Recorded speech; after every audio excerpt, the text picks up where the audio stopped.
السلام علیکم ورحمت الله وبرکاتو. دوستانو، زمانو ممیر خان دی او پرون چې کومه واقعه په پنځپیر کې شوې د پاغي باندې دغه حقایق تاسو سره شیر کوم. ګورئ دوستانو، په سوشل میډیا باندې یو پروپاګاندا شروع ده چې د مفتی منیر شاکر صاحب په گاډي باندې حمله شوې ده او داسې وغسی. ګورئ دوستانو، حقیقت دا دی چې یو دوه کسان دي دغه په خپل منځ کې نه لګي او هغه په جماعت پسې خبرې کوي او وایي چې یاره دا اشاعت والا داسې دي او په امیر اشاعت پسې بدې ردي وایي او داسې وایي غسي. بهرحال دوستانو، بیا د هغې نه علاوه د ټوپکو په لاس باندې دوه درې ګاړي پنجپیر د تلل،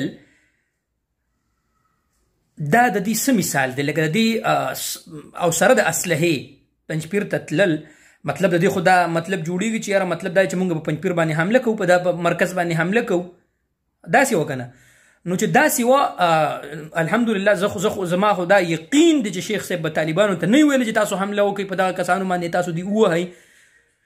خو ګورئ، اصل مسله دا ده دوستانو چې کله دیو هلته داخل شوي دي په پنجپیر کې او طالبانو د دیو سره اسلحه لیدلې ده، دوه گاړو سره دیو طالبانو دیو سره اسلحه لیدل، نو طالبانو په ذهن کې دا خبر راغله چې دیو چرته یا پنجپیر مرکز کې طالبانو ته نقصان، نو هغه د هر عمل رد عمل وي. نو هغه بیا په دیو باندې حمله کړل دو، مطلب دا چې ګاډي ماړي شی به ماتې شوي. نو بیا دوی دا پروپاګاندا شروع کړله چې دا شیخ صاحب داسې. الحمدلله شیخ صاحب، تاسو د شیخ صاحب د خپو دغه ته هم نشئ رسېدلی.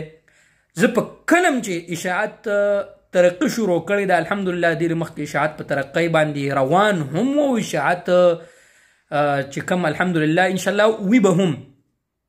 نو داسې مخالفین راغلي او د اشاعت توحید سنت لار چې کوم ده نو هغه دیو رکاو کړی ده، خو انشاءالله دا سمندر دا د رکاوېدو نه دی، انشاءالله دا به جاري وي او مونږ د حضرت امیر محترم صاحب سره مونږ څنګ په څنګ باندې ولاړ یو او انشاءالله مونږ د مرکز سره ولاړ یو څنګ په څنګ. انشاءالله هر قسم مالی جانی بدني قربانۍ ته مونږ تیار یو.